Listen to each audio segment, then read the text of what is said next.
नमः हरि ओम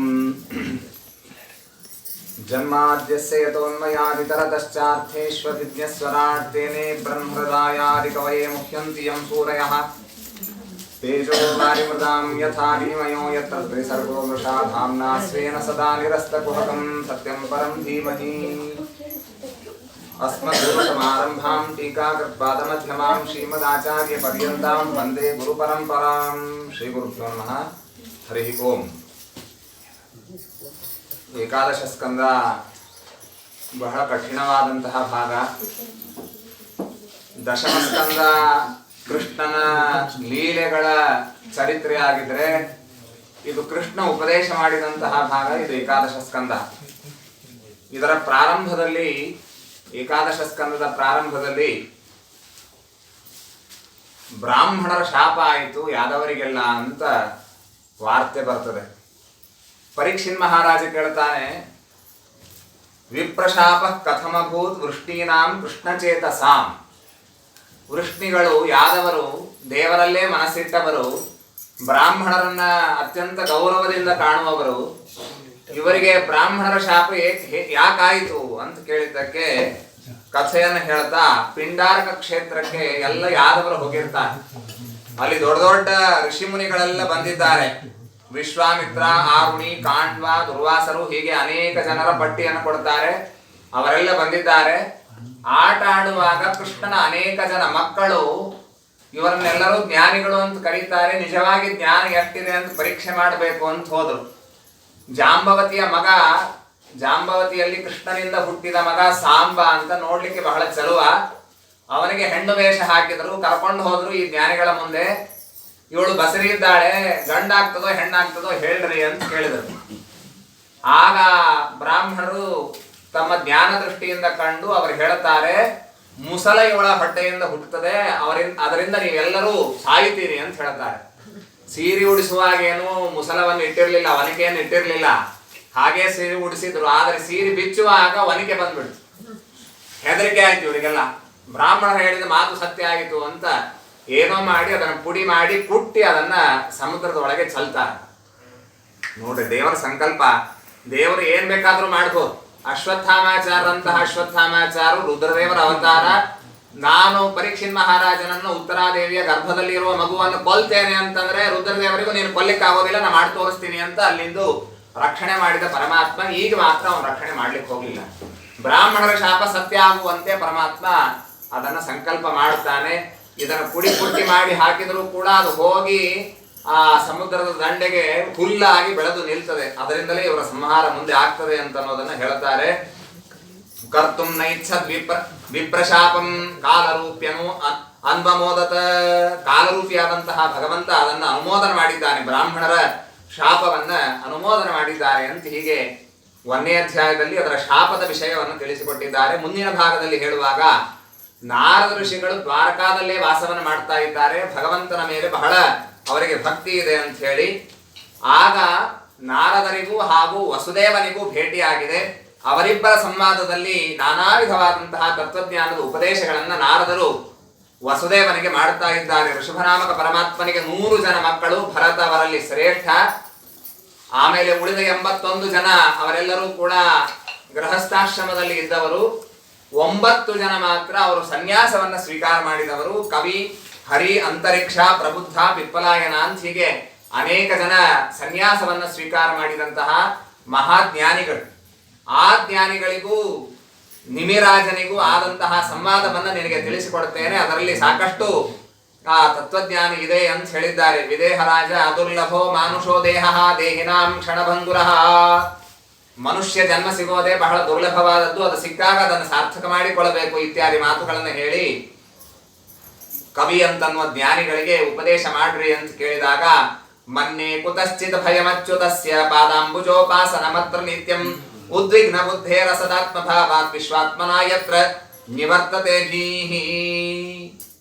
ಯಾರು ಭಗವಂತನ ಪಾದಾರವಿಂದವನ್ನು ನಂಬಿದ್ದಾರೋ ಅವರಿಗೆ ಬೇರೆ ಎಲ್ಲಿಂದಲೂ ಭಯವಾಗೋದಿಲ್ಲ. ಹೀಗಾಗಿ ಭಗವಂತನಲ್ಲಿ ಭಕ್ತಿ ಅಂತ ಅನ್ನೋದು ಬಹಳ ಶ್ರೇಷ್ಠವಾದಂತಹ ಸಾಧನ ಅಂತ ತಿಳಿಸಿಕೊಟ್ಟು ಭಾಗವತ ಧರ್ಮಗಳ ಅನುಷ್ಠಾನವನ್ನು ಮಾಡಬೇಕು. ಭಾಗವತ ಧರ್ಮಗಳು ಅಂದ್ರೆ ಭಗವಂತನ ಪ್ರೀತಿಯನ್ನ ಉದ್ದೇಶವಾಗಿಟ್ಟುಕೊಂಡು ಶಾಸ್ತ್ರದಲ್ಲಿ ವಿಧಾನ ಮಾಡಿದಂತಹ ಕರ್ಮಗಳ ಅನುಷ್ಠಾನ ಮಾಡಬೇಕು ಅಂತ ಇವರು ಹೇಳಿದ್ದಾರೆ.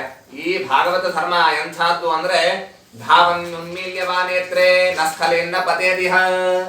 ಈ ಭಾಗವತ ಧರ್ಮ ಎಂಬಂತಹ ದಾರಿಯಲ್ಲಿ ಹೋಗುವಂತಹ ಜನರು ಕಣ್ಣು ಮುಚ್ಚಿ ಓಡಿದರೂ ಕೂಡ ಇಲ್ಲಿ ಬೀಳ್ಲಿಕ್ಕೆ ಸಾಧ್ಯ ಇಲ್ಲ. ದಾರಿಯಲ್ಲಿ ಹೋಗ್ತಾ ಇರುವಾಗ ಎಡುತ್ತೇವೆ, ಬೀಳುತ್ತೇವೆ. ಆದ್ರೆ ಈ ಭಾಗವತ ಧರ್ಮ ಎಂಬಂತಹ ಮಾರ್ಗದಲ್ಲಿ ಹೋಗುವಂತಹ ಜನರಿಗೆ ಮಾತ್ರ ಯಾವ ತೊಂದರೆ ಇಲ್ಲ ಅಂತ ಹೇಳಿದ್ದಾರೆ. ಆ ಎಲ್ಲ ಕರ್ಮಗಳನ್ನ ಭಗವಂತನಿಗೇನೆ ನಾವು ಸಮರ್ಪಣೆಯನ್ನು ಮಾಡಬೇಕು. ಕಾಯೇನ ವಾಚ ಮನಸೇಂದ್ರಿಯೈರ್ವಾ ಬುದ್ಧ್ಯಾತ್ಮನಾ ವಾನುಸತ ಸ್ವಭಾವಃ ಕರೋತಿ ಯದ್ಯತ್ ಸಕಲಂ ಪರಸ್ಮೈ ನಾರಾಯಣಾಯೇತಿ ಸಮರ್ಪಯೇತ್ತತ. ಏನೇನು ನಾವು ವಿಹಿತವಾದಂತಹ ಕರ್ಮಗಳನ್ನು ಅನುಷ್ಠಾನ ಮಾಡ್ತೇವೋ ಆ ಎಲ್ಲವನ್ನು ಪರಮಾತ್ಮನಿಗೆ ನಾವು ಸಮರ್ಪಣೆ ಮಾಡತಕ್ಕದ್ದು ಬಹಳ ಪ್ರಸಿದ್ಧವಾದಂತಹ ಶ್ಲೋಕ ಇದು. ಆ ರೀತಿಯಾಗಿ ಅದನ್ನ ತಿಳಿಸಿಕೊಟ್ಟಿದ್ದಾರೆ. ಶೃಣ್ವನ್ ಸುಭದ್ರಾಣಿ ರಥಾಂಗಪಾಣಿರ್ ಜನ್ಮಾನಿ ಕರ್ಮಾಣಿ ಚರ್ಯಾನಿ ಲೋಕೆ ಗೀತಾನಿ ನಾಮಾನಿ ತದರ್ಥಕಾನಿ ಗಾಯನ್ ವಿಲಜ್ಜೋ ವಿಚರೇದ ಸಂಘ. ಭಗವಂತನ ಗುಣಗಾನವನ್ನು ಕೇಳಬೇಕು, ಗಾನವನ್ನು ಮಾಡಬೇಕು. ಅತ್ಯಂತ ಭಗವಂತನ ಪೂಜಾತ್ಮಕವಾದಂತಹ ಕರ್ಮಗಳನ್ನ ಮಾಡ್ತಾ ಭಗವಂತನ ನಾಮೋಚ್ಚಾರಣೆಯನ್ನು ಮಾಡ್ತಾ ಗಾಯನ್ ವಿಲಜ್ಜ, ಯಾವ ನಾಚಿಕೆ ಇಲ್ಲದೆ ಭಗವಂತನ ಆರಾಧನೆಯನ್ನು ಮಾಡ್ತಾ ತಾನು ಜೀವನವನ್ನ ಕಳಿಬೇಕು ಅಂತ ಈ ರೀತಿಯಾಗಿ ಹೇಳಿದ್ದಾರೆ. ಹೀಗೆ ಒಬ್ಬರಾದ ಮೇಲೆ ಒಬ್ಬ ಜ್ಞಾನಿಗಳು ಅನೇಕ ವಿಷಯಗಳನ್ನು ಹೇಳ್ತಾ ಇದ್ದಾರೆ. ವಿದೇಹರಾಜ ಅಂತಾನೆ, ನೀವು ಹೇಳ್ತಾ ಇದ್ದದ್ದನ್ನು ಕೇಳಿದರೆ ನನಗೆ ತೃಪ್ತಿ ಆಗ್ತಾ ಇಲ್ಲ. ನಾನು ತೃಪ್ತೇ ದುಷನ್ಯುಷ್ಮತ್ ವಚೋ ಹರಿಕಥಾಮೃತಂ. ಹರಿಕಥಾಮೃತವನ್ನು ನೀವು ಹೇಳ್ತಾ ಇದ್ರೆ ನನಗೆ ತೃಪ್ತಿ ಇಲ್ಲ, ಇನ್ನಷ್ಟು ಹೇಳ್ರಿ ಅಂತ ಹೇಳಿದ್ದಕ್ಕೆ ಒಬ್ಬೊಬ್ಬರು ವಿಶಿಷ್ಟವಾದಂತಹ ತತ್ವಗಳನ್ನೆಲ್ಲ ತಿಳಿಸಿಕೊಟ್ಟಿದ್ದಾರೆ. ಇನ್ನೊಬ್ಬ ಜ್ಞಾನಿಗಳು ಎಲ್ಲವನ್ನ ಹೇಳುವ ಸಮಯ ಇಲ್ಲ, ಹೀಗಾಗಿ ಒಂದೊಂದು ವಿಷಯವನ್ನ ಸ್ಪರ್ಶ ಮಾಡಿ ನಾನು ಹೋಗ್ತೇನೆ. ಪ್ರಬುದ್ಧ ಎಂಬಂತಹ ಜ್ಞಾನಿಗಳು ತಸ್ಮಾತ್ ಗುರುಂ ಪ್ರಪದ್ದೇತ ಜಿಜ್ಞಾಸು ಶ್ರೇಯ ಉತ್ತಮಂ ಶಾಬ್ದೆ ಪರೇಚ ನಿಷ್ಠಾತಂ ಬ್ರಹ್ಮಣ್ಯುಪಶಮಾಶ್ರಯಂ. ಈ ಏನು ತತ್ವಜ್ಞಾನ ಇದೆ, ವೈದಿಕ ವಿದ್ಯೆ ಇದೆ, ಇದನ್ನ ಫೀಸ್ ಕೊಟ್ಟು ಕಲಿಸ್ಲಿಕ್ಕೆ ಸಾಧ್ಯ ಇಲ್ಲ. ಟ್ಯೂಷನ್ನಿಗೆ ಹೋಗಿ ಯಾವುದೋ ಒಬ್ಬ ವ್ಯಕ್ತಿ ಬಂದು ಮನೆಗೆ ಹೇಳಿ ತಿಳಿಲಿಕ್ಕೆ ಸಾಧ್ಯ ಇಲ್ಲ. ಗುರುಗಳಿಗೆ ಶರಣಾಗತರಾಗಿ ಹೋಗಿ ತಸ್ಮಾತ್ ಗುರುಂ ಪ್ರಪದ್ಯೇತ ಜಿಜ್ಞಾಸು ಶ್ರೇಯ ಉತ್ತಮಂ. ಆ ಉತ್ತಮನಾದಂತಹ ಗುರುವಿನ ಹತ್ತಿರ ಹೋಗಿ, ಯಾವ ಗುರು ಶಾಬ್ದ ಬ್ರಹ್ಮನ ಆರಾಧನೆಯನ್ನ ಮಾಡಿ ಶಬ್ದ ಬ್ರಹ್ಮನನ್ನ ಸಾಕ್ಷಾತ್ಕಾರ ಮಾಡಿಕೊಂಡಿದ್ದಾನೆ, ಅಂದ್ರೆ ಎಲ್ಲ ಶಾಸ್ತ್ರಾರ್ಥವನ್ನ ಬಲ್ಲವನಾಗಿದ್ದಾನೆ, ಅವನ ಹತ್ರ ಹೋಗಿ ಈ ಶಾಸ್ತ್ರವನ್ನ ತಿಳಿಯಬೇಕು. ತನ್ಮೂಲಕವಾಗಿ ಭಗವಂತನನ್ನ ನಾವು ತಿಳಿಯಬೇಕು ಅಂತ ಅನ್ನೋದನ್ನ ಮತ್ತೊಬ್ಬ ಜ್ಞಾನಿಗಳು ತಿಳಿಸಿಕೊಟ್ಟಿದ್ದಾರೆ. ಆಮೇಲೆ ಆವಿರ್ಹೋತ್ರ ಅಂತನ್ನುವರು ಕರ್ಮ, ಅಕರ್ಮ, ವಿಕರ್ಮ ಇವುಗಳ ಬಗ್ಗೆ ಬಹಳ ವಿಸ್ತಾರವಾಗಿ ಅವರು ತಿಳಿಸಿಕೊಟ್ಟಿದ್ದಾರೆ. ಶಾಸ್ತ್ರದಲ್ಲಿ ನಮಗೆ ವಿಹಿತವಾದದ್ದು ಯಾವುದೋ ಅದಕ್ಕೆ ಕರ್ಮ ಅಂತಂತಾರೆ. ಯಾವುದನ್ನ ಮಾಡಬೇಡ್ರಿ ಅಂತ ಹೇಳಿರ್ತಾರೋ ಅದು ವಿಕರ್ಮವಾಗತ್ತೆ. ಯಾವುದನ್ನ ಮಾಡ್ರಿ ಅಂತ ಹೇಳಿದ್ದಾರೆ ಅದನ್ನು ನಾವು ಮಾಡೋದಿಲ್ಲ. ಉದಾಹರಣೆಗೆ ಸಂಧ್ಯಾವಂದನ, ವಿಶೇಷವಾಗಿ ಮಧ್ಯಾಹ್ನ ಸಂಧ್ಯಾವಂದನ, ಅದು ಅಕರ್ಮ ಅಂತ ಅನಿಸಿಕೊಳ್ಳುತ್ತದೆ. ಈ ರೀತಿಯಾಗಿ ಅದನ್ನೆಲ್ಲ ವಿಶೇಷವಾಗಿ ಹೇಳಿದ್ದಾರೆ. ಅದಾದ ಮೇಲೆ ಕರ್ಮಗಳನ್ನು ಮಾಡುವಾಗ ನಿವೃತ್ತ ಕರ್ಮಗಳನ್ನು ಮಾಡಬೇಕು. ವೇದ ಹೇಳುವಾಗ ಹೀಗೆ ಹೇಳ್ತದೆ, ಸ್ವರ್ಗ ಕಾಮೋ ಯಜೇತ, ನೀವು ಸ್ವರ್ಗ ಬೇಕಾಗಿದ್ದರೆ ಯಾಗ ಮಾಡ್ರಿ ಅಂತ ಹೇಳ್ತದೆ. ಅದು ಯಾವ ರೀತಿಯಾಗಿ ಹೇಳೋದು ಅಂತಂದ್ರೆ, ಮಗುವಿಗೆ ಔಷಧ ಹಾಕಬೇಕಾಗಿರ್ತದೆ, ಅದು ಹತ್ರ ಬರೋದಿಲ್ಲ. ಹಾಗಾದ್ರೆ ತಗೋಬಾ ಬೆಲ್ಲ ಅಂತ ಹೇಳಿ ಬೆಲ್ಲವನ್ನ ಬಾಯಿಗೆ ಹಾಕಿ ಆಮೇಲೆ ಔಷಧ ಹಾಕೋದು. ಹಾಗೆ ವೇದ ಮಾಡ್ತದೆ. ರೋಚನಾರ್ಥಂ ಫಲಶ್ರುತಿ, ಮೊದಲು ಅಭಿರುಚಿ ಹುಟ್ಟಬೇಕು. ಇದರೊಳಗೆ ಕರ್ಮಗಳಲ್ಲಿ ಅಭಿರುಚಿ ಹುಟ್ಟಬೇಕು ಅನ್ನೋದಕ್ಕೋಸ್ಕರ ವೇದಗಳು ಅಲ್ಲಿ ಫಲವನ್ನು ಹೇಳಿದೆ. ಆದರೆ ನಿಜವಾಗಿ ಫಲವನ್ನು ಉದ್ದೇಶವಾಗಿ ಇಟ್ಟುಕೊಂಡು ಕರ್ಮವನ್ನು ಮಾಡುವಂತಿಲ್ಲ. ನಿಷ್ಕಾಮವಾಗಿಯೇ ಕರ್ಮಗಳನ್ನು ಅನುಷ್ಠಾನವನ್ನ ಮಾಡಬೇಕು ಅಂತ ಅವರು ಹೇಳಿದ್ದಾರೆ. ಆಮೇಲೆ ದುರ್ಮಿಲ ಎಂಬಂತಹ ಜ್ಞಾನಿಗಳು ಹೇಳುವಾಗ, ಯೋವಾ ಅನಂತಸ್ಯ ಗುಣಾನಂತಾನ್ ಅನುಕ್ರಮೇಶೇತ್ ಸದುಬಾಲ ಬುದ್ಧಿ ರಜಾಂಸಿ ಭೂಮೇರ್ ಕಣಯೇತ್ ಕಥಂಚಿತ್ ಕಾಲೇನ ನೈವಾಖಿಲ ಸತ್ವಧಾಮ್ನಃ. ಭೂಮಿಯ ಕಣಗಳನ್ನ ಎಣಿಸಿ ಮುಗಿಸಬಹುದು, ಆದರೆ ಭಗವಂತನ ಗುಣಗಳನ್ನ ಎಷ್ಟು ಕಾಲ ತೆಗೆದುಕೊಂಡ್ರೂ ಕೂಡ ಅದನ್ನ ಎಣಿಸಿ ಮುಗಿಸ್ಲಿಕ್ಕೆ ಸಾಧ್ಯ ಇಲ್ಲ. ಸತು ಬಾಲಬುದ್ಧಿ, ದೇವರ ಗುಣಗಳನ್ನ ನಾನು ಎಣಿಸಿ ಮುಗಿಸ್ತೇನೆ ಅಂತ ಹೇಳುವಂತಹ ವ್ಯಕ್ತಿ ಯಾರಿದ್ದಾನೆ ಅವನು ಮೂಢ ಇದ್ದಂತೆ ಅಂತ ಈ ರೀತಿಯಾಗಿ ಅವರು ಹೇಳಿದ್ದಾರೆ. ಹೀಗೆ ನಾನಾ ವಿಧವಾದಂತಹ ಮಹಿಮೆಯನ್ನ ತಿಳಿಸಿಕೊಟ್ಟಿದ್ದಾರೆ. ಅನೇಕ ಜನ ಹರಿಕಥೆಯನ್ನು ಕೇಳಲಿಕ್ಕೆ ಒಲ್ಲರು. ದೂರೇ ಹರಿಕಥಾ ಕೇಚಿತ ದೂರೇ ಚಾಚ್ಯುತ ಕೀರ್ತನಾ ಸ್ತ್ರೀಯ ಶೂದ್ರಾದಯಶ್ಚೈವ ತೇನು ಕಂಪ್ಯ ಭವಾದೃಶಾಂ. ಅಲ್ಲಿ ಭಾಗವತ ನಡೀತದೆ ಅಂದ್ರೆ ಹಾಗಾದ್ರೆ ಆ ರಸ್ತೆಗೆ ಹೋಗೋದು ಬೇಡ, ಬೇರೆ ರಸ್ತೆಯಿಂದ ಹೋಗೋಣ ಅಂತನ್ನುವ ಜನ ಅನೇಕರಿದ್ದಾರೆ ಅಂತಂತಾರೆ ನಾರದರು. ದೂರೇ ಚಾಚ್ಯುತ ಕೀರ್ತನ, ತಾವು ದೇವರನ್ನು ಕೊಂಡಾಡುವಂತೂ ಇನ್ನೂ ದೂರ. ಈ ಕಲಿಯುಗದಲ್ಲಿ ಇರುವಂತಹ ಮನುಷ್ಯರು ಡಾಂಭಿಕರಿರ್ತಾರೆ, ಇಲ್ಲದೇ ಇರೋದನ್ನು ಪ್ರದರ್ಶನ ಮಾಡ್ತಾರೆ, ಬಹಳ ಅಭಿಮಾನ ಇರ್ತದೆ, ಮಾನಿನಃ ಪಾಪಿಷ್ಠರು, ಪರಹಿಂಸೆಯನ್ನು ಮಾಡುವವರು, ಹೀಗೆಲ್ಲ ಜನ ಇರ್ತಾರೆ ಅಂತ ಹೇಳಿದ್ದಾರೆ. ಅದಾದ ಮೇಲೆಲ್ಲ ಯುಗ ಧರ್ಮಗಳನ್ನು ಹೇಳ್ತಾ ಇರುವಾಗ ಯಾವ್ಯಾವ ಯುಗದಲ್ಲಿ ಧರ್ಮ ಎಷ್ಟೆಷ್ಟಿರ್ತದೆ, ಯಾರ್ಯಾರು ಏನೇನ್ ಮಾಡ್ತಾರೆ ಅಂತನ್ನೋದನ್ನ ಎಲ್ಲ ವಿಶೇಷವಾಗಿ ನಾರದರು ತಿಳಿಸಿಕೊಟ್ಟು ಕೊನೆಗೊಂದು ಮಾತನ್ನ ವಸುದೇವನಿಗೆ ಹೇಳ್ತಾರೆ. ಈ ಏನು ಕೃಷ್ಣ ಹುಟ್ಟಿದ್ದಾನಲ್ಲ, ಅವನು ನಿನ್ನ ಮಗ ಅಂತ ತಿಳಿಬೇಡ, ಅವನನ್ನ ಜಗದೊಡೆಯ ಅಂತ ತಿಳಿದು ಅವನ ಭಜನೆಯನ್ನ ಮಾಡು. ಅದರಿಂದ ಮಾಯಾ ಮನುಷ್ಯ ಭಾವೇನ ಗೂಢೈಶ್ಚರ್ಯೆ ಪರೇವ್ಯೇ ಸರ್ವೋತ್ತಮ ಎಂಬುದಾಗಿ ತಿಳಿದು ನೀನು ಅವನ ಆರಾಧನೆಯನ್ನ ಮಾಡು ಎಂಬುದಾಗಿ ಹೇಳಿದ್ದಾರೆ. ಆ ಪರಮಾತ್ಮ ತಾನು ಇನ್ನ ತನ್ನ ಅವತಾರದ ಕಾರ್ಯವನ್ನು ಮುಗಿಸಬೇಕಾಗಿದೆ. ಎಲ್ಲ ದೇವತೆಗಳು ಬಂದು ಅವನ ಪೂಜೆಯನ್ನು ಮಾಡ್ತಾ ಇದ್ದಾರೆ. ನತಾಸ್ಮತೇನಾಥ ಪದಾರವಿಂದಂ ಬುದ್ಧೀಂದ್ರಿಯ ಪ್ರಾಣ ಮನೋವಚೋಭಿ ಯಚ್ಚಿಂತ್ಯತೇಂತರ ಹೃದಿ ಭಾವಯುಕ್ತೈ ಮುಮುಕ್ಷುಭಿಃ ಕರ್ಮ ಮಯೋರು ಪಾಶಾತ್ ಇತ್ಯಾದಿಯಾಗಿ ಪರಮಾತ್ಮನನ್ನ ಕೊಂಡಾಡಿದ್ದಾರೆ. ಬ್ರಹ್ಮದೇವರು ಬಂದು ಕೇಳಿಕೊಳ್ತಾರೆ. ಬಹಳ ಸುದೀರ್ಘವಾದಂತಹ ಸ್ತೋತ್ರ ಇದೆ. ಅದರ ಕೊನೆಯಲ್ಲಿ ಬ್ರಹ್ಮದೇವರು ಬಂದು ಕೇಳಿದ್ದೇನು ಅಂತಂದ್ರೆ, ಸ್ವಾಮಿ ನೀನು ಈಗಾಗಲೇ ಅವತಾರವನ್ನ ಮಾಡಿ ಶರತ್ಶತಂ ವ್ಯತಿಯಾಯ 100 ವರ್ಷ ಮುಗಿದು ಹೋಗಿದೆ.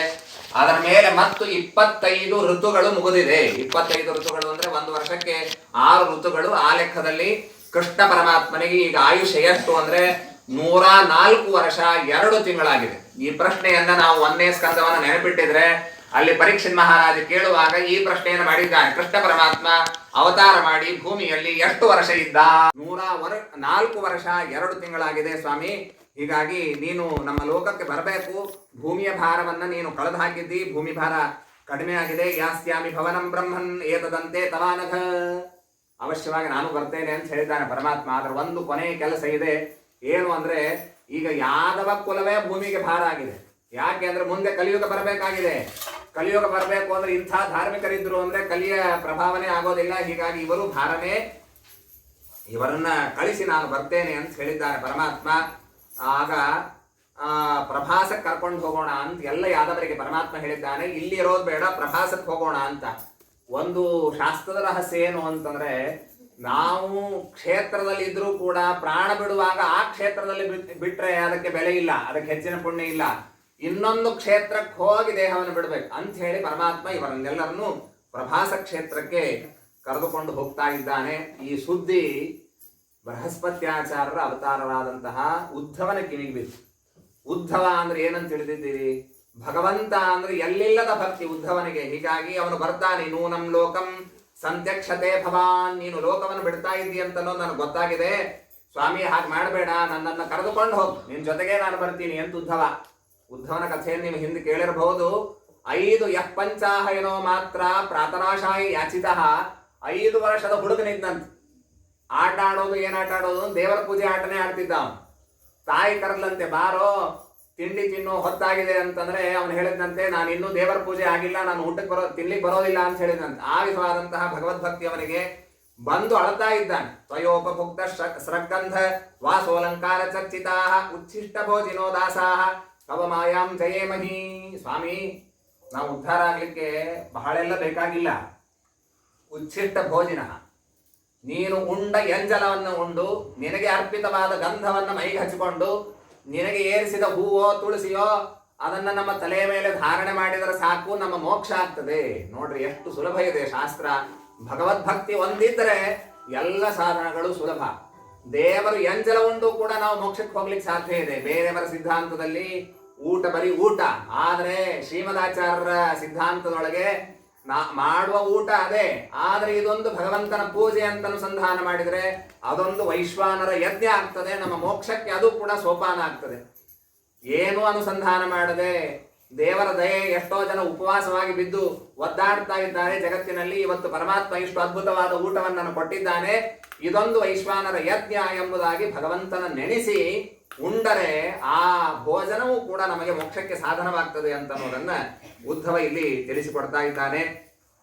ಕೃಷ್ಣ ಪರಮಾತ್ಮ ಹೇಳಿದ್ದಾನೆ, ನೋಡಪ್ಪ, ನೀನು ಮಹಾಧಾರ್ಮಿಕ, ನೀನು ಅಧರ್ಮವನ್ನ ನಿನಗೆ ಕಣ್ಣಿನಿಂದ ನೋಡ್ಲಿಕ್ಕೆ ಆಗೋದಿಲ್ಲ. ಹೀಗಾಗಿ ಒಂದು ಕೆಲಸ ಮಾಡು, ಇಲ್ಲಿ ಇರ್ಲಿಕ್ಕೆ ಹೋಗಬೇಡ, ನಾನು ಹೋದಾದ ಮೇಲೆ ನೀನು ಇಲ್ಲಿ ಇರಬೇಡ. ಮುಂದೆ ಬರುವ ಜನರೆಲ್ಲ ಮಹಾಕ್ರೂರಿಗಳು, ನೀ ನೋಡಿದವನು ಇವಂಥ ಕ್ರೂರಿಯನ್ನೇ ನೋಡಿಲ್ಲ ಅಂತ ಅನ್ಕೊಳತಿ. ಮತ್ತೊಂದು 5 ನಿಮಿಷಕ್ಕೆ ಅವನಿಗಿಂತ ಕ್ರೂರನಾದ ವ್ಯಕ್ತಿ ನಿನಗೆ ಸಿಗ್ತಾನೆ, ಅಧರ್ಮಿಷ್ಠನಾದಂತಹ ವ್ಯಕ್ತಿ ಸಿಗ್ತಾನೆ. ಹೀಗಾಗಿ ಇಲ್ಲಿ ಇರಬೇಡ, ನೀನು ಕಲಾಪ ಗ್ರಾಮಕ್ಕೆ ಹೋಗಿ. ನೀನು ಬದರಿಯ ಹತ್ತಿರ ಇರುವಂತಹ ಕಲಾಪ ಗ್ರಾಮ, ಅಲ್ಲಿ ಸಜ್ಜನರಿದ್ದಾರೆ. ನಾನು ನಿನಗೆ ಹೇಳುವಂತಹ ತತ್ವಜ್ಞಾನವನ್ನು ನೀನು ಅವರಿಗೆ ವಿತರಿಸಬೇಕು ಅಂತ ಕೃಷ್ಣ ಪರಮಾತ್ಮ ಹೇಳಿದ್ದಾನೆ. ಆದ್ರೆ ಉದ್ಧವನಿಗೆ ಎಲ್ಲೆಲ್ಲೂ ತಡ್ಕೊಳ್ಳಿಕ್ಕೆ ಆಗ್ತಾ ಇಲ್ಲ. ಸ್ವಾಮಿ ನೀನು ಹೀಗೆ ಮಾಡಬೇಡ ಅಂತನ್ನುವ ರೀತಿಯಲ್ಲಿ ಅನೇಕ ವಿಧವಾದ ಪ್ರಾರ್ಥನೆಯನ್ನು ಮಾಡಿದ್ದಾನೆ. ಆದರೂ ಪರಮಾತ್ಮನ ಆದೇಶ. ಮುಂದೆ ಬರುವ ವಿಷಯವನ್ನು ಸ್ವಲ್ಪ ನಾನು ಹಿಂದೆ ಮುಂದೆ ಮಾಡಿ ಹೇಳ್ತೀನಿ, ಅಲ್ಪ ಕಾಲದಲ್ಲಿ ಹೇಳಬೇಕಾಗಿದೆ ಅನ್ನೋದಕ್ಕೋಸ್ಕರ ಕೃಷ್ಣ ಎಲ್ಲ ತತ್ವಜ್ಞಾನವನ್ನು ಉಪದೇಶ ಮಾಡ್ತಾನೆ ಸುದೀರ್ಘವಾಗಿ. ಏಕಾದಶ ಸ್ಕಂದದಲ್ಲಿ ಬರುವ ಭಾಗ ಅದೇ. ಆದರೆ ಕೃಷ್ಣನ ಆದೇಶವನ್ನು ಅವನು ಕೇಳೋದಿಲ್ಲ. ಕೃಷ್ಣ ಏನು ಹೇಳಿದ್ದ, ಕಲಾಪ ಗ್ರಾಮಕ್ಕೆ ಹೋಗು ಅಂತ. ಆಯ್ತು ಅಂತ ಹೋಗ್ತಾನೆ. ಹೋಗಿ ಇದೇ ಮಧ್ಯ ಮಾರ್ಗದಲ್ಲಿ ವಿದುರನ ಭೇಟಿ ಆಗ್ತದೆ. ಅದೇನೆ 3ನೇ ಸ್ಕಂದದಲ್ಲಿ ಬಂದಂತಹ ಕಥೆ. ಅವನಿಗೆಲ್ಲ ತತ್ವಜ್ಞಾನವನ್ನು ಹೇಳಿದ. ಆಮೇಲೆ ಅವನು ಕಲಾಪ ಗ್ರಾಮಕ್ಕೆ ಹೋಗಿ ಏನು ಹೇಳ್ತಾನೆ ಅಂದ್ರೆ, ಕೃಷ್ಣ ನನಗೆ ಆದೇಶ ಮಾಡಿದ್ದಾನೆ ನಿಮಗೆಲ್ಲರಿಗೂ ತತ್ವಜ್ಞಾನವನ್ನು ಉಪದೇಶ ಮಾಡಬೇಕು ಅಂತ ಹೇಳಿ. ನಾ ಮಾಡ್ತೇನೆ, ಇಲ್ಲ ಅನ್ನೋದಿಲ್ಲ. ಆದ್ರೆ ಈ ಕೃಷ್ಣ ಇದ್ದಾನೆ, ಅವನನ್ನು ಬಿಟ್ಟು ನನಗೆ ಇರ್ಲಿಕ್ಕೆ ಸಾಧ್ಯ ಇಲ್ಲ, ನೀವು ಕಾಯಿರಿ ಅಂತ ಹೇಳಿ ಅವರಿಗೆ ಹೇಳಿ ಮತ್ತೆ ಕೃಷ್ಣನ ಹತ್ರನೇ ಬರ್ತಾನ. ಎಷ್ಟು ದಿವಸ ಆಗ್ತದೋ ಅಷ್ಟು ಕೃಷ್ಣನ ಹತ್ರನೇ ಇರಬೇಕು ಅಂತ ಬಂದಿದ್ದಾನೆ. ಕೃಷ್ಣ ಪರಮಾತ್ಮ ನಾನಾ ವಿಧವಾದಂತಹ ಉಪದೇಶವನ್ನು ಮಾಡಿದ್ದಾನೆ. 24 ಗುರುಗಳ ಅವಧೂತನ ಒಂದು ಗುರುಗಳು 24 ಗುರುಗಳನ್ನು ಮಾಡಿಕೊಂಡ ಕಥೆಯನ್ನು ಕೂಡ ಕೃಷ್ಣ ಪರಮಾತ್ಮ ತಿಳಿಸ್ತಾ ಇದ್ದಾನೆ. ಆತ್ಮನೋ ಗುರುರಾತ್ಮೈವ ಪುರುಷಸ್ಯ ವಿಶೇಷತಃ. ಬಾಲ್ಯದಲ್ಲಿ ಹೇಳಲಿಕ್ಕೆ ಜನ ಇರ್ತಾರೆ, ತಂದೆ ತಾಯಿ ಗುರುಗಳು ಎಲ್ಲರೂ ಹೇಳ್ತಾರೆ. ಸ್ವಲ್ಪ ಕೇಳ್ತಾನೆ, ಸ್ವಲ್ಪ ಬಿಡ್ತಾನೆ, ಏನೋ ಆಗಿ ಒಟ್ಟಾರೆ ದೊಡ್ಡವನಾಗಿ ಬಿಡ್ತಾನೆ. ದೊಡ್ಡವನಾದ ಮೇಲೆ ಮನುಷ್ಯನಿಗೆ ಅಭಿಮಾನ ಬಹಳ ಬೆಳೆದು ಬಿಡ್ತದೆ. ಇವನು ಎಷ್ಟು ಬೆಳೆದಿರ್ತಾನೋ ಅದರ 2 ಪಟ್ಟು ಅಭಿಮಾನ ಬೆಳೆದು ಬಿಟ್ಟಿರ್ತದೆ. ಹೀಗಾಗಿ ದೊಡ್ಡವನಾದ ಮೇಲೆ ಯಾರು ಹೇಳಿದರೂ ಇವನಿಗೆ ಕೇಳೋದಿಲ್ಲ. ಹೇಳಿದ್ರೆ ಯಾಕೆ ಹೇಳ್ತೀರಿ ಅಂತ ಅನ್ನೋ ನಿಟ್ಟಿನಲ್ಲಿ ಇವನ ಮಾತುಗಳು ಹೊರಡುತ್ತದೆ.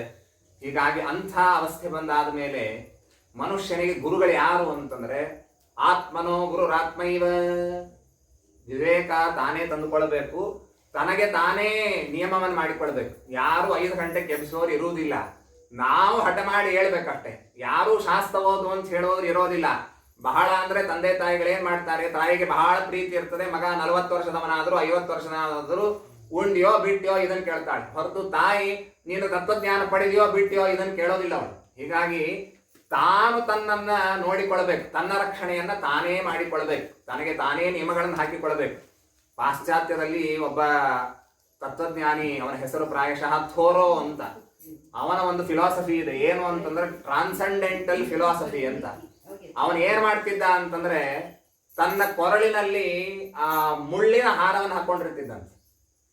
ತಾನೇನಾದ್ರೂ ತಪ್ಪು ಮಾಡಿದ ಅಂದ್ರೆ ತಾನೇ ಅದನ್ನು ಜೋರಾಗಿ ಒತ್ತುಕೊಳ್ಳೋದು, ನೋವಾಗಬೇಕು, ಅದರಿಂದ ಮತ್ತೆ ಆ ತಪ್ಪನ್ನು ಮಾಡಬಾರದು ಅಂತ. ಹಾಗೆ ನಾವು ಕೂಡ ಇಂಥ ತಪ್ಪು ನಮ್ಮಿಂದ ಆದರೆ ಅದಕ್ಕೆ ಪ್ರಾಯಶ್ಚಿತ್ತ ರೂಪವಾಗಿ ನಾವು ಇಂಥದ್ದು ಮಾಡ್ತೀವಿ ಅಂತ ಇಟ್ಟುಕೊಂಡ್ರೆ ಮಾತ್ರ ನಾವು ಧರ್ಮ ಮಾರ್ಗದಲ್ಲಿ ಮುಂದುವರಿಲಿಕ್ಕೆ ಸಾಧ್ಯವಾಗ್ತದೆ. ಇಲ್ಲ ಅಂದ್ರೆ ಆಗೋದಿಲ್ಲ. ಆಗ್ಲಿಲ್ಲ, ಇಲ್ಲ ನಮ್ದು ಎಲ್ಲ ಹೇಗಿದೆ ಅಂತಂದ್ರೆ ಧೋರಣೆ ಹೇಗಿರ್ತದೆ ಅಂದ್ರೆ, ನಾವು ಇಂಥ ಒಳ್ಳೆ ಕೆಲಸ ಮಾಡಬೇಕು ಅಂತ ಮಾಡಿರ್ತೇವೆ, ಆಗ್ಲಿಲ್ಲ ಅದಕ್ಕೇನು ಪೆನಾಲ್ಟಿ ಇಲ್ರಿ, ಆಗ್ಲಿಲ್ಲ ಏನ್ ಮಾಡೋದು ಅಂತನ್ನುವ ಈಸಿ ಗೋಯಿಂಗ್ ರೀತಿಯಲ್ಲಿ ನಾವಿದ್ವಿ ಅಂತಂದ್ರೆ ಸಾಧನೆ ನಮ್ಮಿಂದ ಆಗೋದಿಲ್ಲ. ಹೀಗಾಗಿ ಆತ್ಮನೋ ಗುರುರಾತ್ಮೈವ ಪುರುಷಸ್ಯ ವಿಶೇಷತಃ ಇತ್ಯಾದಿಯಾಗಿ ಮಾತುಗಳನ್ನು ಹೇಳಿದ್ದಾನೆ. ಆಮೇಲೆ ಯದುರಾಜ ಹಾಗೂ ಅವಧೂತ ಬ್ರಾಹ್ಮಣ ಅವರಿಬ್ಬರಿಗೂ ಆದ ಸಂವಾದದಲ್ಲಿ 24 ಗುರುಗಳನ್ನ ತಾನು ಮಾಡಿಕೊಂಡದ್ದಾಗಿ ಬ್ರಾಹ್ಮಣ ತಿಳಿಸಿಕೊಟ್ಟಿದ್ದಾನೆ. ಆ 24 ಜನರನ್ನು ನಾನು ಸ್ಪರ್ಶ ಮಾಡೋದಿಲ್ಲ. ಏತೇಮೇ ಗುರುವೋ ರಾಜನ್ ಚತುರ್ವಿಂಶತಿ ರಾಶ್ರಿತಾ.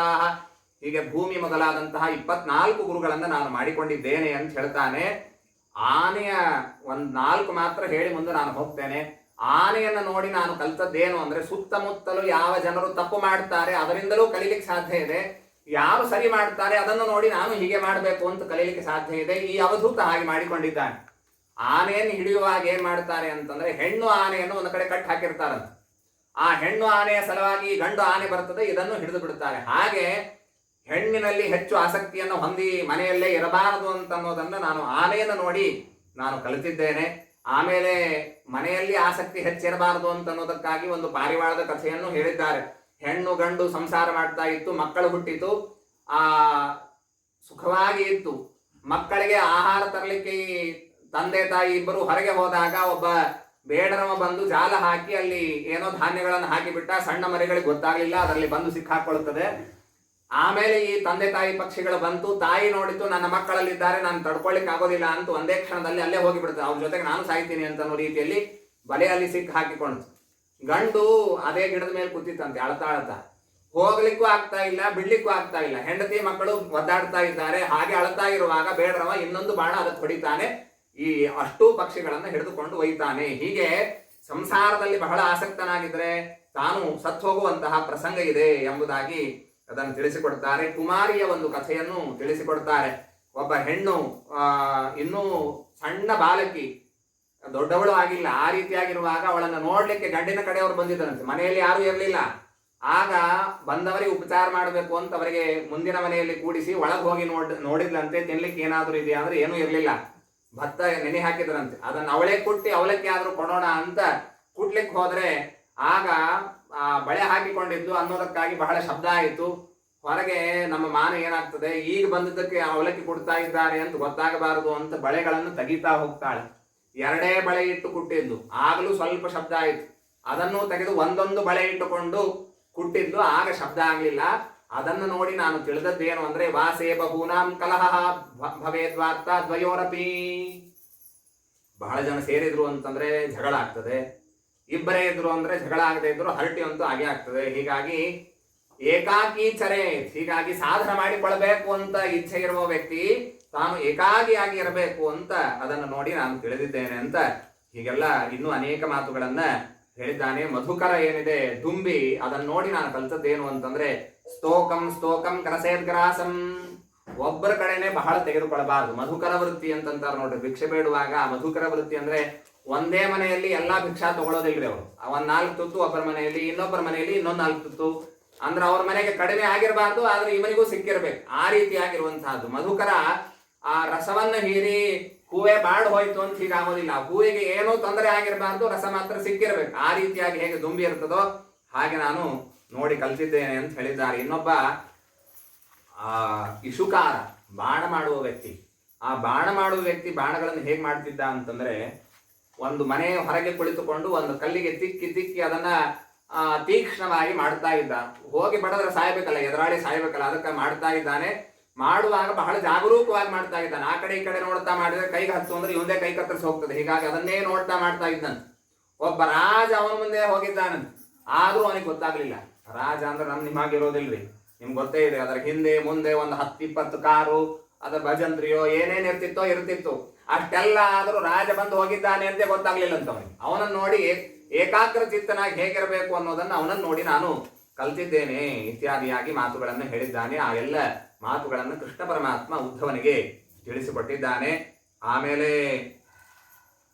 30 ಧರ್ಮಗಳನ್ನ, ಭಾಗವತ ಧರ್ಮಗಳನ್ನ ಕೃಷ್ಣ ಪರಮಾತ್ಮ ಉಪದೇಶ ಮಾಡಿದ್ದಾನೆ. ಬಹಳ ದಿವ್ಯವಾದಂತಹದ್ದು. ವಿಷ್ಣು ತೀರ್ಥರು ತಮ್ಮ ಭಾಗವತ ಸಾರೋದ್ಧಾರದಲ್ಲಿ ಇದಕ್ಕಾಗಿ ಒಂದು ಪ್ರತ್ಯೇಕ ಪ್ರಕರಣ ಮಾಡಿದ್ದಾರೆ. ವಿಷ್ಣು ತೀರ್ಥರು ಒಂದರ್ಥದಲ್ಲಿ ಭಾಗವತದ ಮೇಲೆ PhD ಇದ್ದಾಗ ಆ ಗ್ರಂಥವನ್ನು ಅವರು ರಚನೆ ಮಾಡಿದ್ದಾರೆ. ಅದರಲ್ಲೂ ವಿಶೇಷ ಭಾಗ ನೋಡಬೇಕಾಗಿದ್ರೆ ಧರ್ಮೋಪದೇಶ ಪ್ರಕರಣವನ್ನು ನೋಡಬೇಕು. ಇಲ್ಲಿ ಬಂದಂತಹ 30 ಧರ್ಮಗಳನ್ನು ಹೇಗೆ ಆಚರಣೆ ಮಾಡಬೇಕು, ಅದರ ಲಕ್ಷಣಗಳೇನು, ಯಾರು ಇದನ್ನು ಆಚರಣೆ ಮಾಡಿ ತೋರಿಸಿದ್ದಾರೆ ಅಂತ ಬಹಳ ಅದ್ಭುತ ರೀತಿಯಲ್ಲಿ ವಿಷ್ಣು ತೀರ್ಥರು ತಮ್ಮ ಗ್ರಂಥದಲ್ಲಿ ಅದನ್ನ ತಿಳಿಸಿಕೊಟ್ಟಿದ್ದಾರೆ.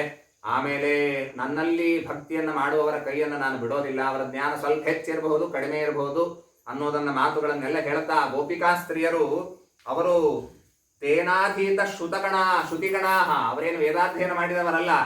ಆದ್ರೆ ದೇವರು ಅಂದ್ರೆ ಬಿದ್ದು ಸಾಯ್ತಾರೆ. ದೇವರು ಹೊರಟ ಅಂತಂದ್ರೆ ಮಥುರಾಪಟ್ಟಣ ಹೊರಟ ಅಂದ್ರೆ ರಥದ ಕಾಲಿ ಹಿಡ್ಕೊಂಡು ನಿಲ್ಲಿಕ್ಕೂ ಸಿದ್ಧ, ಅವನಿಲ್ಲ ಅಂದ್ರೆ ಉಪವಾಸ ಬೀಳ್ಲಿಕ್ಕೂ ಸಿದ್ಧ. ಅಂಥವರ ಮೇಲೆ ನನಗೆ ಬಹಳ ಪ್ರೇಮ ಇರುತ್ತದೆ ಅಂತ ಕೃಷ್ಣ ಪರಮಾತ್ಮ ಹೇಳಿದ್ದಾನೆ. ಅದಾದ್ಮೇಲೆ ವಿಷಯ ಭೋಗ ಮಾಡ್ತಾ ಇರುವಾಗ ವಿಷಯಗಳು ಎಷ್ಟು ಕೆಟ್ಟದ್ದು ಅಂತ ಅನ್ನೋದನ್ನು ಹೇಳುವಾಗ, ಗುಣೇಶ್ವಾವಿಶತೆ ಚೇತಃ ಗುಣೇಶ್ಚೇತಸಿ ಚ ಪ್ರಭೋ. ವಿಷಯ ಭೋಗ ಮಾಡ್ತಾ ಇರುವಾಗ ವಿಷಯಗಳ ಭೋಗ ಆಗಿ ಹೋಗ್ತದೆ, ಆದರೆ ಅದು ಸ್ಟೋರ್ ಆಗಿ ಬಿಡುತ್ತದೆ ಮನಸ್ಸಿನಲ್ಲಿ.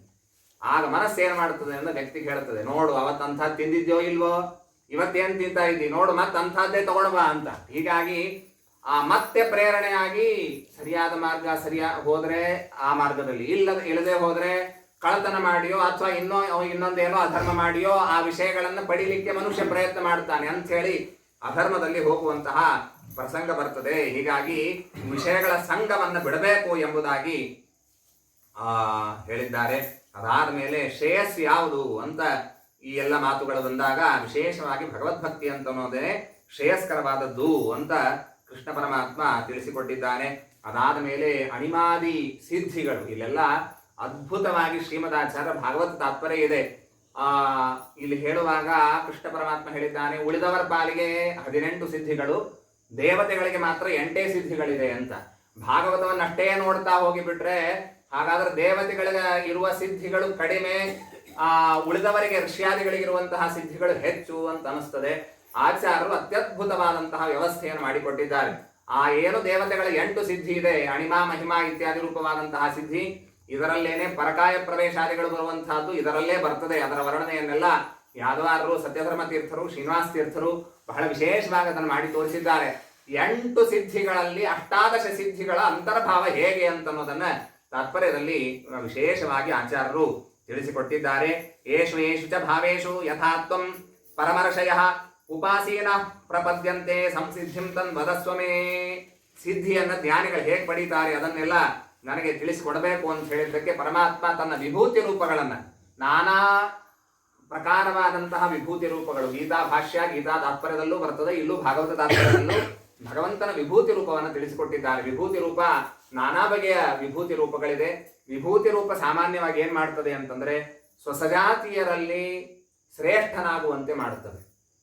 ಯಾರಲ್ಲಿ ಭಗವಂತನ ವಿಭೂತಿ ರೂಪ ಇರ್ತದೋ ಆ ವ್ಯಕ್ತಿಯನ್ನ ಆ ಎಲ್ಲ ಗುಂಪಿನಲ್ಲಿ ಇವನೇ ಶ್ರೇಷ್ಠ ಎಂದಾಗುವಂತೆ. ಸುಮ್ಮನೆ ಉದಾಹರಣೆಗೆ ಹೇಳೋದಾದ್ರೆ ಪೃಥು ಚಕ್ರವರ್ತಿಯಲ್ಲಿ ಭಗವಂತನ ರಾಜರಾಜೇಶ್ವರ ಎಂಬಂತಹ ಒಂದು ರೂಪ ಇದೆ, ವಿಭೂತಿ ರೂಪ. ಹೀಗಾಗಿ ಆ ಪೃಥು ಚಕ್ರವರ್ತಿ ಏನಾಗ್ತಾನೆ ಅಂದ್ರೆ ಎಲ್ಲ ಚಕ್ರವರ್ತಿಗಳಲ್ಲೂ ಕೂಡ ಪೃಥು ಚಕ್ರವರ್ತಿ ಶ್ರೇಷ್ಠ ಅಂತ ಆಗ್ತಾನೆ. ಅದರ ಕಾರಣ ಏನು ಅಂದ್ರೆ ಒಳಗಿರುವಂತಹ ಭಗವಂತನ ವಿಭೂತಿ ರೂಪ.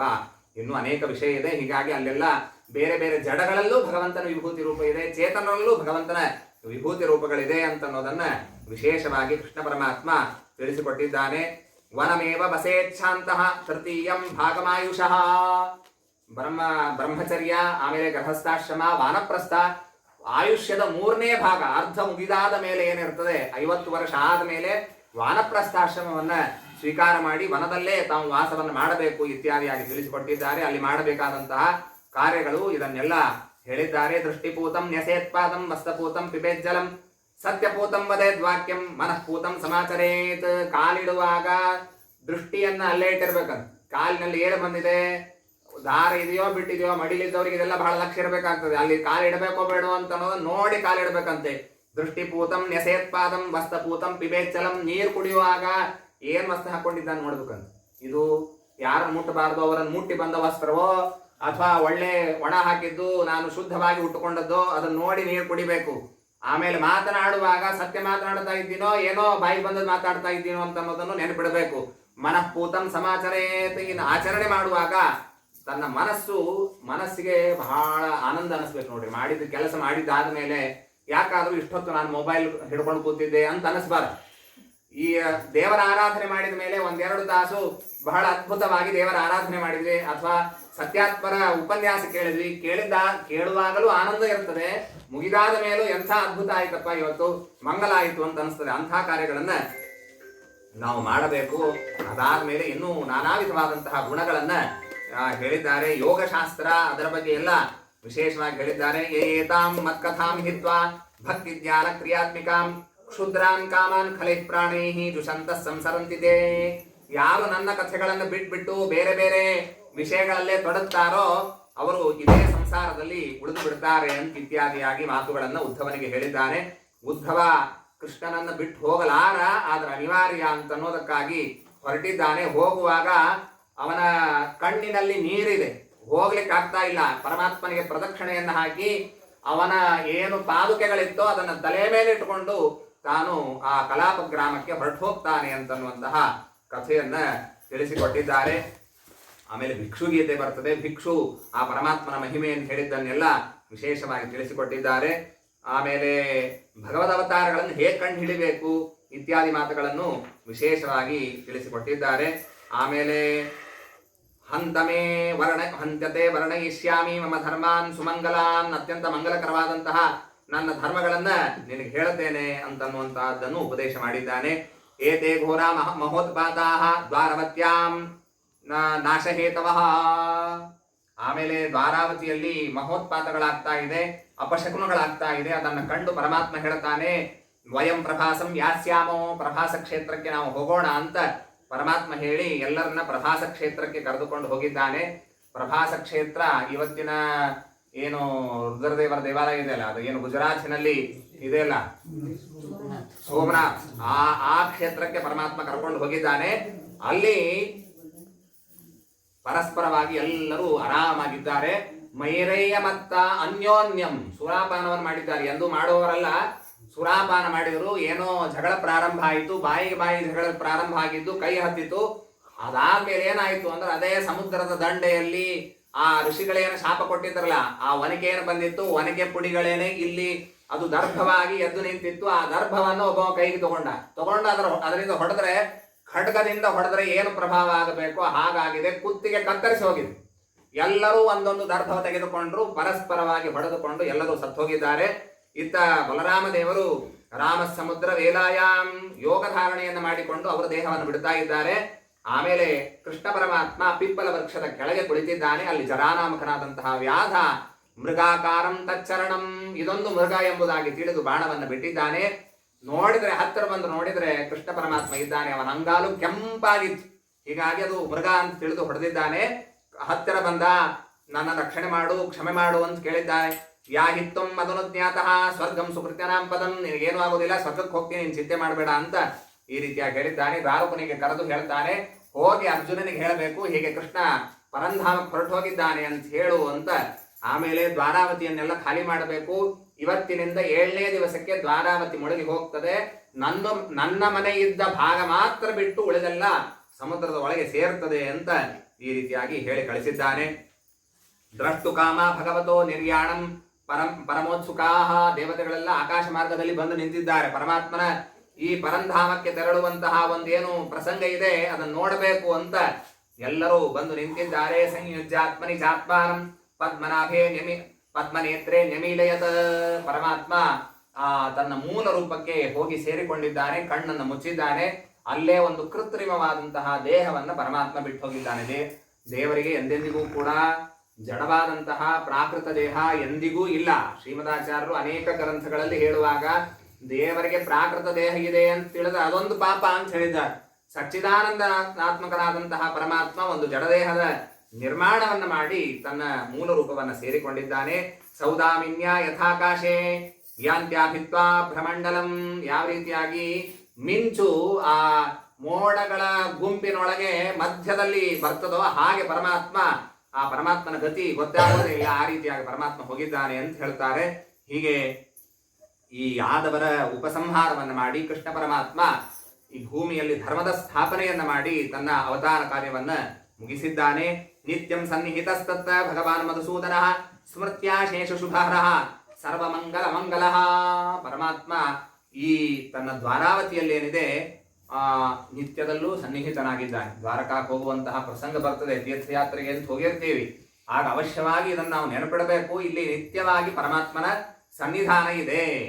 ಸ್ಮೃತ್ಯಾ ಶೇಷ ಶುಭಹರಃ, ದೇವರ ಸ್ಮರಣೆ ಮಾಡಿದರೆ ಸಾಕು, ಎಲ್ಲ ಪಾಪಗಳನ್ನ ಪರಮಾತ್ಮ ಪರಿಹಾರ ಮಾಡ್ತಾನೆ. ಸರ್ವ ಮಂಗಲ ಮಂಗಲ ಅಂತಹ ಪರಮಾತ್ಮ ಇದ್ದಾನೆ ಎಂಬುದಾಗಿ ಇದು ಏಕಾದಶ ಸ್ಕಂದದಲ್ಲಿ ತಿಳಿಸಿಕೊಟ್ಟಿದ್ದಾರೆ. ಅನೇಕ ವಿಷಯಗಳನ್ನ ಬಿಟ್ಟಿದ್ದೇನೆ, ಸ್ವಲ್ಪ ವಿಷಯಗಳನ್ನು ಮಾತ್ರ ಅಲ್ಲಲ್ಲಿ ಸ್ಪರ್ಶ ಮಾಡಿ ಹೇಳುವ ಪ್ರಯತ್ನವನ್ನು ಮಾಡಿದ್ದೇನೆ. ಧನಂಜಯ ಅರ್ಜುನ ತಾನು ಬಂದು ಆ ಕೃಷ್ಣ ಪರಮಾತ್ಮನ ಆದೇಶದಂತೆ ಬಂದು ಆ ಎಲ್ಲ ಮಡದಿಯರನ್ನ ಸಂರಕ್ಷಣೆ ಮಾಡುವ ಪ್ರಯತ್ನ ಮಾಡ್ತಾನೆ. 16,100 ಜನ, 8 ಜನ ಬಹಳ ಶ್ರೇಷ್ಠರವರು, ಹೀಗಾಗಿ ಅವರೆಲ್ಲ ಯೋಗದಿಂದ ದೇಹವನ್ನು ಬಿಟ್ಟವರು. ಈ 16,100 ಜನರನ್ನ ಅರ್ಜುನನ ಮುಂದೆಯೇನೆ ಎಲ್ಲ ಕೃಷ್ಣನ ಮಡದಿಯರು, ಬೇರೆ ಯಾರಲ್ಲ, ಕೃಷ್ಣನ ಮಡದಿಯರನ್ನ ಮ್ಲೇಂಛರಿ ಎಳ್ಕೊಂಡು ಹೋಗ್ತಾ ಇದ್ದಾರೆ. ಅರ್ಜುನನಿಗೆ ಕಾಪಾಡ್ಲಿಕ್ಕೆ ಆಗ್ಲಿಲ್ಲ. ಹಿಂದೆ ಬರ್ತದೆ, ತದ್ವೈ ಧನುಸ್ತೈ ಶಬಸ್ಸರಥೋ ಹಯಾಸ್ತೆ, ಅದೇ ರಥ, ಅದೇ ಬಾಣಗಳು, ಅದೇ ಬಿಲ್ಲು, ಅದೇ ಅರ್ಜುನ. ಮೈನಸ್ ಇದ್ದದೇನೋದು ಕೃಷ್ಣ ಮಾತ್ರ ಇರಲಿಲ್ಲ, ಏನು ಕೆಲಸ ಆಗ್ಲಿಲ್ಲ ಅಂತಂತಾನೆ. ಅರ್ಜುನ ಬಂದು ಯಾಕೆ ಹೊಡಿಲಿಕ್ಕಾಗ್ಲಿಲ್ಲ, ಅಸ್ತ್ರಗಳ ನೆನಪಾಗ್ಲಿಲ್ಲ, ಬಿಟ್ಟ ಬಾಣಗಳು ಖಾಲಿ ಆಯ್ತು, ಬತ್ತಳಿಕೆ ಅಕ್ಷಯ ಬತ್ತಳಿಕೆ ಖಾಲಿ ಆಯ್ತು. ಆ ಬಿಲ್ಲಿನಿಂದ ಹೊಡೆದಿದ್ದಾನೆ ಎಷ್ಟೋ ಜನರಿಗೆ, ಆದ್ರೆ ಅರ್ಜುನನ ಮೇಲೇನೆ ಮ್ಲೇಂಛರೆ ಅವರಿಗೆ ಮೇಲುಗೈ ಆಗುವಂತೆ ಆಗಿದೆ. ಇದು ನೋಡ್ರಿ, ಅಂದ್ರೆ ಅರ್ಜುನ ಏನು ಮಹಾಭಾರತದ ಯುದ್ಧವನ್ನು ಗೆದ್ದಿದ್ದಾನೆ ಅದಕ್ಕೆ ಮೂಲ ಕಾರಣ ಕೃಷ್ಣ ಪರಮಾತ್ಮ ಅನ್ನೋದನ್ನ ಇದರಿಂದ ನಾವು ತಿಳಿಲಿಕ್ಕೆ ಸಾಧ್ಯವಾಗ್ತದೆ. ಅರ್ಜುನ ಬಹಳ ವಿಷಣ್ಣನಾಗಿ ಬಂದು ಧರ್ಮರಾಜನ ಮುಂದೆ ಈ ಎಲ್ಲ ಕಥೆಯನ್ನು ಹೇಳುತ್ತಾನೆ. ಕೃಷ್ಣ ಪರಂಧಾಮಕ್ಕೆ ತೆರಳಿದ ಮೇಲೆ ಪಾಂಡವರು ಉಳಿಯೋದಿಲ್ಲ. ಅವರು ಮಹಾಪ್ರಸ್ಥಾನಕ್ಕೆ ಅಂತ ಹೊರಟು ಬಿಡ್ತಾರೆ. ಪರೀಕ್ಷಿತ್ ಮಹಾರಾಜನನ್ನ ಪಟ್ಟಾಭಿಷೇಕ ಮಾಡಿ ಹೋಗುವಾಗ ಒಂದು ಮಾತು ಹೇಳಿ ಹೋಗ್ತಾರೆ, ಮ್ಲೇಚ್ಛರನ್ನ ನಮಗೆ ಹೊಡಿಲಿಕ್ಕೆ ಆಗಲಿಲ್ಲ, ನೀನು ಅವರನ್ನು ಕೊಲ್ಲಬೇಕು. ಕೃಷ್ಣ ಪರಮಾತ್ಮನ ಮಡದಿಯರನ್ನ ಅಪಹಾರ ಮಾಡಿಕೊಂಡು ಹೋಗಿದ್ದಾರೆ, ಅವರನ್ನು ಕೊಲ್ಲಬೇಕು ಅಂತ ಈ ರೀತಿಯಾಗಿ ಹೇಳಿ ಅವರು ಹೋಗ್ತಾರೆ ಅಂತನ್ನುವ ಕಥೆಯನ್ನೆಲ್ಲ ಕೇಳುತ್ತೇವೆ. ಏತದ್ದೇವ ದೇವಸ್ಯ ವಿಷ್ಣು ಕರ್ಮಾಣಿ ಜನ್ಮ ಚ ಕೀರ್ತಯೇತ್ ಕೀರ್ತಯೇತ್ ಶ್ರದ್ಧಯಾಮರ್ತ್ಯ ಸರ್ವ ಪಾಪೈ ಪ್ರಮುಚ್ಯತೆ. ಈ ಭಗವಂತನ ಮಹಿಮೆಯನ್ನು ಯಾರು ಕೊಂಡಾಡ್ತಾರೋ ಅವರು ಎಲ್ಲ ಪಾಪಗಳಿಂದ ಮುಕ್ತರಾಗ್ತಾರೆ ಎಂಬಂತಹ ಈ ತತ್ವಗಳನ್ನ ಇಲ್ಲಿ ತಿಳಿಸಿಕೊಟ್ಟಿದ್ದಾರೆ. ಈ ಆಷಾಢ ಏಕಾದಶಿ ಏನಿದೆ ಬಹಳ ಉತ್ತಮವಾದಂತಹ ಪರ್ವಕಾಲ ಇದು.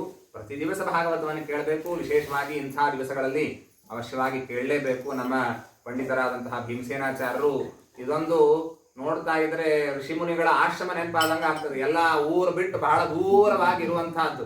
ಹಳ್ಳಿ ಹೇಗಿರಬೇಕೋ ಹಾಗಿದೆ. ಸುತ್ತಮುತ್ತಲು ನೋಡ್ಲಿಕ್ಕೆ ಒಳ್ಳೆಯ ವಾತಾವರಣ. ಅದರಲ್ಲಿ ಇಂತಹ ಉತ್ತಮವಾದಂತಹ ದಿವಸದಲ್ಲಿ ನೀವೆಲ್ಲ ವಿಶೇಷವಾಗಿ ಇಷ್ಟು 50 ಗಂಟೆ ಜನ ಎಲ್ಲ ಕೆಲಸ ಬಿಟ್ಟು ಇಡೀ ದಿವಸ ಇಲ್ಲಿ ಕೂಡೋದು ಅಂತಂದ್ರೆ ಇದೊಂದು ದೊಡ್ಡ ತಪಸ್ಸೆ. ಸರಿ, ಇದು ಭಾಗವತ ಸತ್ತರದಲ್ಲಿ ಈ ಎಲ್ಲ ಜ್ಞಾನಿಗಳು ಕೂತಿದ್ರು ಅಂತ ಕೇಳ್ತೇವಲ್ಲ, ಸಿದ್ಧಾಚಾರ್ಯ ಮುಂದೆ ಶೌನಕಾದಿಗಳು ಕುಳಿತಂತೆ ಇಲ್ಲಿ ಈ ತಪೋವನದಲ್ಲಿ ನೀವೆಲ್ಲ ಕುಳಿತಿದ್ದೀರಿ. ವಿಶೇಷವಾದಂತಹ ಭಗವಂತನ ಅನುಗ್ರಹವಾಗಲಿ, ಭಾಗವತದ ವಿಶೇಷವಾದಂತಹ ಜ್ಞಾನ ಎಲ್ಲರಿಗೂ ಆಗಲಿ. ವೇದವ್ಯಾಸ ದೇವರ, ಶ್ರೀಮದಾಚಾರ್ಯರ ಎಲ್ಲ ಗುರುಗಳ ವಿಶೇಷ ಅನುಗ್ರಹವಾಗಿ ಶಾಸ್ತ್ರದಲ್ಲಿ ಹೆಚ್ಚು ನಿಷ್ಠೆ, ಬ್ರಾಹ್ಮಣರಲ್ಲಿ ವಿಶೇಷವಾದಂತಹ ಶ್ರದ್ಧೆ ಬರುವಂತೆ ಭಗವಂತ ನಮ್ಮೆಲ್ಲರಿಗೂ ಅನುಗ್ರಹವನ್ನು ಮಾಡಲಿ ಎಂಬುದಾಗಿ ಪ್ರಾರ್ಥನೆಯನ್ನು ಮಾಡ್ತಾ, ಆಯೋಜನೆ ಮಾಡಿದಂತಹ ನಮ್ಮ ಭೀಮಸೇನಾಚಾರ್ಯರು, ನಾನು ಅನ್ಕೊಂಡಿದ್ದೆ ಪಾಪ ಎಲ್ಲೋ ಇದೆ, ಹೇಗ್ ಬರ್ತಾರೋ ಏನೋ, ಜನ ಹೇಗ್ ಬರ್ತಾರೋ ಏನೋ ಅಂತ.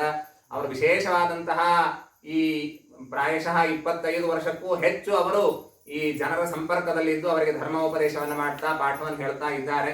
ಅದರ ಪ್ರಭಾವ ನೋಡಬೇಕು ಅಂದ್ರೆ ಇಷ್ಟು ರಿಮೋಟ್ ಆಗಿದೆ ಇದು. ಎಲ್ಲಿ ಆ ಊರೊಳಗೆ ಬಂದ್ರೆ ಆಮೇಲೆ ನಾನು ಹುಡುಗನಿಗೆ ಫೋನ್ ಮಾಡಿದ್ದೆ, ನೋಡಪ್ಪ ಸುತ್ತಮುತ್ತಲು ಏನೂ ಕಾಣಿಸ್ತಾ ಇಲ್ಲ, ಬರೀ ಹೊಲ ಕಾಣ್ತಾ ಇದೆ, ಮತ್ ದಾರಿ ಏನಾದ್ರೂ ತಪ್ಪಿದ್ದೀನೋ ಹೇಗೆ ಅಂತ. ಇಲ್ಲ, ಇನ್ನೊಂದ್ 2 ಕಿಲೋಮೀಟರ್ ಮುಂದೆ ಬರ್ರಿ, ಅಲ್ಲಿದೆ ಅಂತ ಹೇಳಿದ. ಅಷ್ಟು ದೂರ ನೀವೆಲ್ಲ ಬಂದಿದ್ದೀರಿ. ವಿಶೇಷವಾದಂತಹ ಅವರ ಪ್ರಭಾವ ಗೊತ್ತಾಗ್ತದೆ. ಅಷ್ಟು ಅವರು ಸಾಧನೆಯನ್ನು ಮಾಡಿದ್ದಾರೆ. ಎಲ್ಲರ ಜನಾನುರಾಗವನ್ನ ಸಂಪಾದನೆ ಮಾಡಿದ್ದಾರೆ. ಅಂತಹ ಆಚಾರ್ಯರಿಗೆ ಅವಕಾಶ ಮಾಡಿಕೊಟ್ಟದ್ದಕ್ಕೆ ಅವರಿಗೂ ನಮಸ್ಕಾರಗಳನ್ನು ಮಾಡುತ್ತಾ ಈ ಸೇವೆಯನ್ನು ಮುಕ್ತಾಯ ಮಾಡ್ತೀನಿ. ಶ್ರೀಕೃಷ್ಣಾರ್ಪಣಮಸ್ತು. ಇದಂ ಜ್ಞಾನ ಪೂಜಾ ಹರೇ ಮೋದಿತಂ ಸದಾ ಹರ್ಯದೀನೆ ಸರ್ವೇ.